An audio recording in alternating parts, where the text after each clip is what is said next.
पढ़ेंगे। Question answer है इसमें। पहला प्रश्न है, डॉक्टर शंकर दयाल शर्मा की शिक्षा के बारे में लिखिए। तो इसमें डॉक्टर शंकर दयाल शर्मा की शिक्षा के बारे में बताना है। तो डॉक्टर शंकर दयाल शर्मा ने अपने यशस्वी जीवन की शैक्षिक यात्रा में स्वयं को मेधावी छात्र के रूप में निरंतर प्रमाणित किया।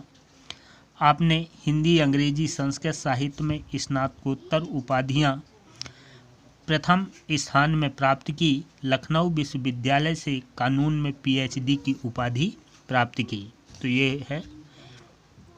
सेकंड क्वेश्चन है, डॉक्टर शर्मा ने किन किन पुस्तकों की रचना की। अब यहाँ बताया गया कि डॉक्टर शर्मा के द्वारा लिखी गई जो पुस्तकें हैं वो कौन कौन सी हैं। तो इसमें है, डॉक्टर शर्मा के द्वारा लिखी गई है प्रतिष्ठित भारतीय, हमारे चिंतन की मूलधारा व देशमणि। इनके द्वारा लिखी गई प्रमुख पुस्तकें हैं। इन्हें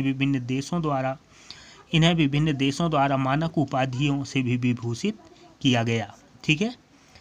फिर नेक्स्ट है, डॉक्टर शंकर दयाल शर्मा जनमानस से कब मिलते थे। ठीक है। तो इसका आंसर हो जाएगा, डॉक्टर शंकर दयाल शर्मा जनमानस से प्रातः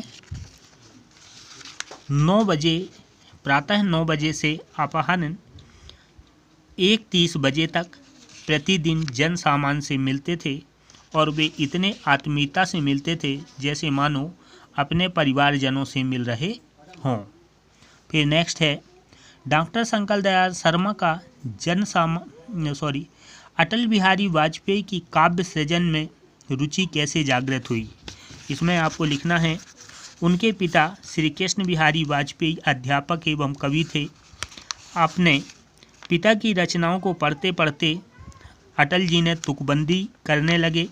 उनकी रचनाओं की प्रशंसा होने लगी तो हिंदी साहित्य सभा की गोष्ठियों में वो शामिल होने लगे, जाने लगे। उन दिनों घनाक्षरी और सवैया छंद विशेष पसंद किए जाते थे। ठीक है। इस तरह से अटल जी के जो काव्य रचना है उसमें रुचि जागृत हुई। अटल जी की प्रमुख रचनाओं के नाम लिखिए। अब यहाँ पर अटल जी के द्वारा रची गई जो रचनाएं हैं वो हैं, इन्होंने मेरी 51 कविताएं, कैदी कबीराई की कुंडलियाँ, ना देव ना पलायनम, मेरी संसदीय यात्रा आदि अटल जी की प्रमुख रचनाएं हैं।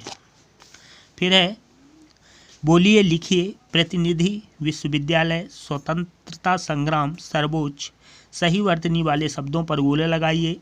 तो इसमें पहला है साहित्य, दूसरा है उत्तीर्ण, तीसरा है राष्ट्रपति, चौथा है ग्वालियर। आगे है, ध्यान दीजिए। सोहन सुबह ही चला गया और जल्दी जल्दी कार्य निपटा कर वापस आ गया। घर आकर उसने ऊपर नीचे देखा और फिर थोड़ी ही समय में पुनः वापस चला गया। रेखांकित शब्द क्रिया की विशेषता बता रहे हैं। सुबह शब्द क्रिया की काल में समय संबंधी विशेषता बता रहा है। जल्दी जल्दी शब्द रीति कार्य करने के तरीके की विशेषता बता रहा है। ऊपर नीचे स्थान जगह की और थोड़ी ही परिणाम कार्य की मात्रा की विशेषता बता रहा है। क्रिया की विशेषता बताने वाले शब्दों को क्रिया विशेषण कहते हैं। अगर आपसे पूछा जाए क्रिया विशेषण किसे कहते हैं, तो इसमें जो है वो जब हम क्रिया की जो भी शब्द क्रिया की विशेषता बताते हैं उसे क्रिया विशेषण कहते हैं। ठीक है। इस पैराग्राफ में बताया गया कि जो अंडरलाइन शब्द हैं ये क्या हैं। तो जो सुबह है ये समय है। ठीक है। और जो रीति है, जल्दी जल्दी जो है वो रीति कार्य के लिए है, विशेषता है। ऊंचे नीचे स्थान की विशेषता है। थोड़ा जो मात्रा है, थोड़ा बहुत अधिक जो भी है वो परिणाम है। ठीक है। कार्य की मात्रा को बताता है। इस प्रकार हम कह सकते हैं क्रिया की विशेषता बताने वाले शब्द को क्रिया विशेषण कहते हैं।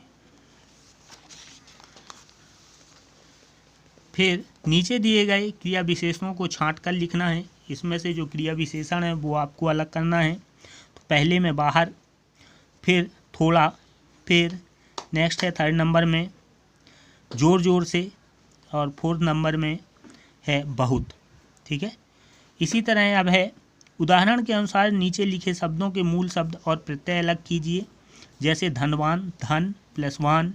इसी तरह पुस्तकीय, पुस्तक धन ई, फिर सक्रियता, सक्रिय धनता, सक्रियता, गाड़ीवान, गाड़ी धनवान, गाड़ीवान, विशेषता, विशेष धनता, विशेषता, कृत्य, कृति धनतो, कृत्य। ठीक है, तो ये है प्रत्यय के साथ जो मूल शब्द और प्रत्यय हैं। ठीक है, कि इन शब्दों के जो मूल शब्द है और प्रत्यय है वो अलग अलग यहाँ पर किए जाते हैं।